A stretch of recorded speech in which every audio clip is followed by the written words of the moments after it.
Hello दोस्तों, आज हम पढ़ेंगे क्लास 9th की बिहाइव का चैप्टर फर्स्ट जो पोयम है द रोड नॉट टेकन के क्वेश्चन आंसर्स। इससे पहले मैं द फन दे हैड और द रोड नॉट टेकन का एक्सप्लेनेशन वीडियो और क्वेश्चन आंसर्स बता चुकी हूँ। इसमें हम द रोड नॉट टेकन वाले क्वेश्चन आंसर्स देखने वाले हैं। तो हम शुरू करते हैं। हमारा फर्स्ट क्वेश्चन है, where does the traveller find himself. मतलब यात्री अपने को कहाँ पाता है, वह किस समस्या का सामना करता है। तो आंसर है the traveller find himself standing on a fork in the path. यात्री अपने को दोहरे पर खड़ा हुआ पाता है। He is in a problem as he must choose one path and he is unable to decide which one is to choose. उसके सामने यह समस्या है कि उसे एक रास्ता चुनना है और वह निर्णय नहीं कर पाता है कि वह कौन सा रास्ता चुने। सेकेंड क्वेश्चन है, discuss what this phrases mean to you. मतलब नीचे कुछ वाक्य दिए हैं, इनका आपके हिसाब से क्या मतलब होता है उसे हमें बताना है। तो हमारा फर्स्ट फ्रेज है अ येलो वुड, एक पीला जंगल। इसका मतलब होता है it refer to forest which have withering leaves as in the season of autumn. यह उस जंगल को दर्शाता है जिसमें सूखी पत्तियां हैं, जैसे कि पतझड़ के मौसम में होती है। सेकेंड फ्रेज है it was a grassy and wanted wear. उस पर काफ़ी घास थी और वह ज़्यादा इस्तेमाल नहीं हुआ था। इसका आंसर ऐसा होगा, it means that the path had a lot of grass on it. इसका मतलब है कि रास्ते पर बहुत ज़्यादा घास थी। This means that it had not been walked over by many people. इसका मतलब है कि यहाँ पर से ज़्यादा लोग नहीं गुजरे हैं। थर्ड फ्रेज है द पासिंग देयर, मतलब वहाँ से गुजरते हुए। तो इसका जो मतलब होगा वो होगा, it means that when he walked on the path that he had chosen. इसका मतलब है कि जब वो चला उस रास्ते पर जो उसने चुना। मतलब ऑब्वियस सी बात है कि अगर हम किसी एक रास्ते पर चलना शुरू कर देते हैं तो ऐसा नहीं हो सकता है कि हम दोनों रास्तों पर एक साथ चल पाएँ। बिल्कुल उसी तरीके से हम एक रास्ते को ही हमें लास्ट तक कवर करना पड़ता है। वैसे ही जो पोएट है उसने कहा है कि किस प्रकार हमें एक रास्ता चुनना पड़ता है। फोर्थ नंबर का फ्रेज है leave no step have trodden black. किसी के गुजरने से पत्तियां कुचल कर काली नहीं हुई है। मतलब इससे पहले कोई वहाँ से नहीं निकला है। जैसे कोई रास्ता होता है जिस पर से बार बार लोग निकलते हैं तो उसकी पत्तियां क्या हो जाती है, मुड़ जाती है, सिकुड़ जाती है। बट जिस रास्ते की बात पोएट ने की है वहाँ से कोई नहीं निकला है।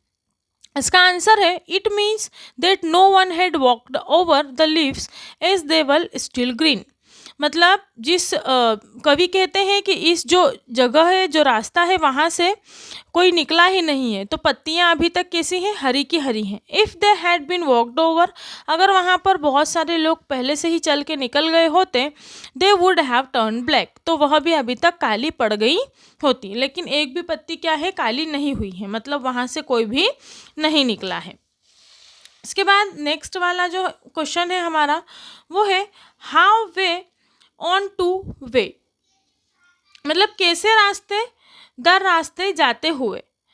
तो इसका आंसर आएगा it means that as we walk on a path. इसका मतलब है कि जब हम किसी रास्ते पर चलने लगते हैं we come across more options, तो हमारे पास कई विकल्प होते हैं। एंड मेक चॉइस फर्दर, कि हम दूसरा रास्ता फिर से चुन लें।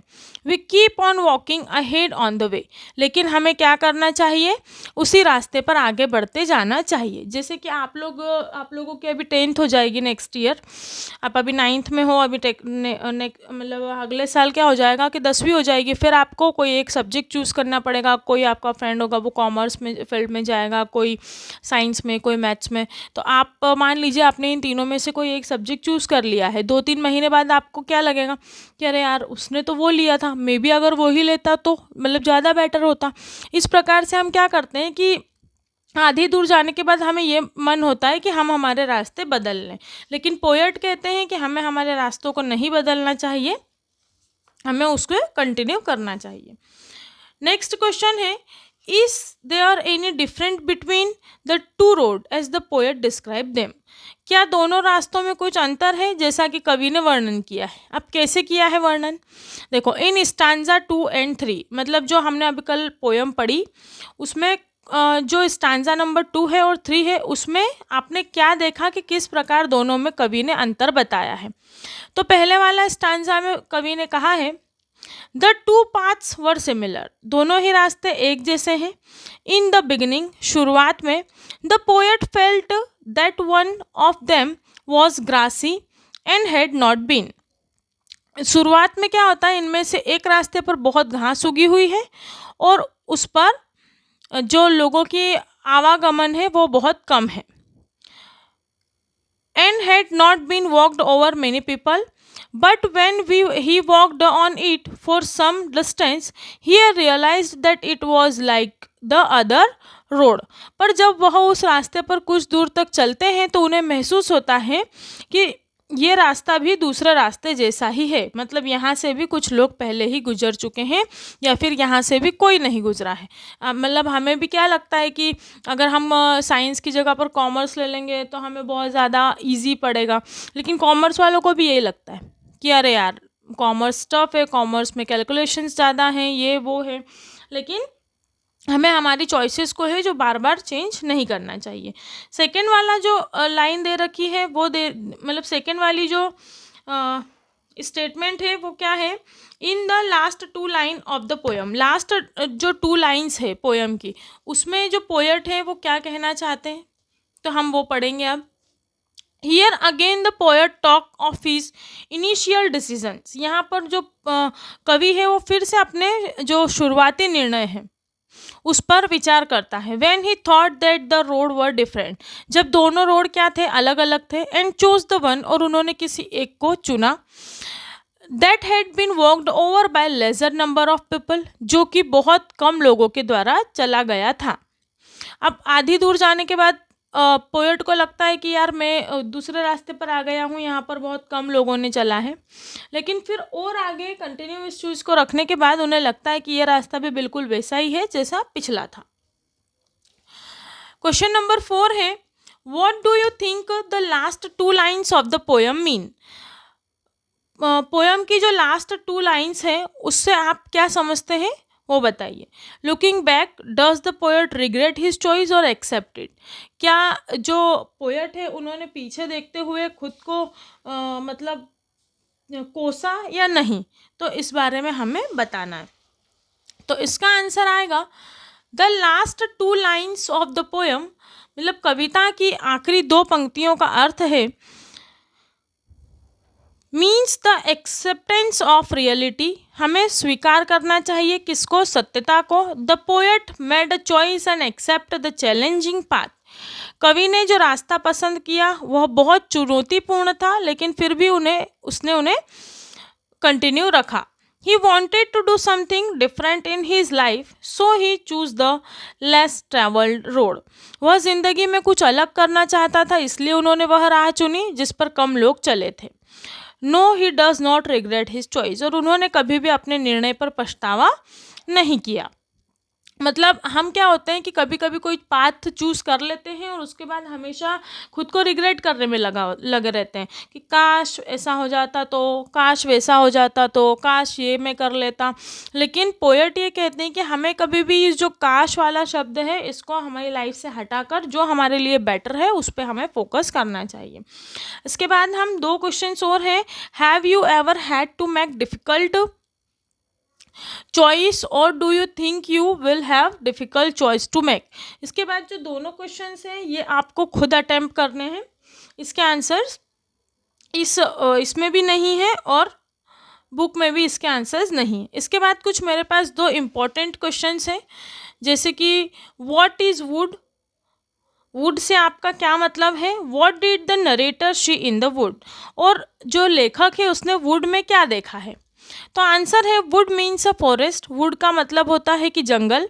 The narrator show 2 paths diverging and disappearing in the undergrowth, लेखक ने रास्ते को दो भागों में बंटते हुए देखा जो कि आगे घने जंगल में कहीं खो से गए थे। और जो दूसरा क्वेश्चन है वो है what is the theme of the poem the road not taken. The road not taken कविता का विषय क्या है, किस थीम पर यह कविता लिखी गई है। तो इसका आंसर है the theme of this poem is the human beings are defined by choice they face and the choice they make. कविता का विषय है मनुष्य द्वारा जिंदगी के फैसलों का सामना करना या इन्हीं फैसलों से उनका जीवन निर्धारित होना। कभी कभी क्या होता है कि हम अचानक से कोई डिसीज़न ले लेते हैं, फिर खुद को रिग्रेट करते हैं। तो हमें हमेशा सोच समझकर डिसीज़न लेना चाहिए, और एक बार यदि हमने कोई डिसीज़न ले लिया है तो फिर हमें खुद को बार बार रिग्रेट नहीं करना चाहिए, उसी पर हमें कंटिन्यू फोकस करना चाहिए और आगे बढ़ना चाहिए, क्योंकि हमें वापस आने में भी उतना ही समय लगता है जितना आगे बढ़ने में। तो हमें हमेशा कभी भी ये नहीं सोचना चाहिए कि काश मैं ये और कुछ कर लेता तो शायद मैं कहीं और होता। आप फिर भी वहीं होते, क्योंकि वो लेने के बाद भी आपके मन में ये डाउट आता कि काश मैं ये ना करके और कुछ कर लेता। तो कवि ये कहते हैं कि आप हमेशा जो भी आपने चूज़ किया है उसको सोच समझ कर चूज़ कीजिए, और अगर एक बार आपने कोई विकल्प चुन लिया है तो उसे कंटिन्यू कीजिए और उस पर ध्यान दीजिए। तो यहाँ पर जो है हमारी पोयम थी the road not taken by Robert Frost, इसका एक्सप्लेनेशन और क्वेश्चन आंसर फिनिश हो जाते हैं। इसके बाद में हमारा नेक्स्ट चैप्टर जो है the sound of the music का part first, Evelyn Glennie listen to sound without hearing it, तो वो हम पढ़ेंगे और समझेंगे। इसके साथ ही पूरी बुक के क्वेश्चन आंसर्स और एक्सप्लेनेशन वीडियोस मेरे चैनल पर अवेलेबल है, आप जा सकते हैं और देख सकते हैं। Thank you so much.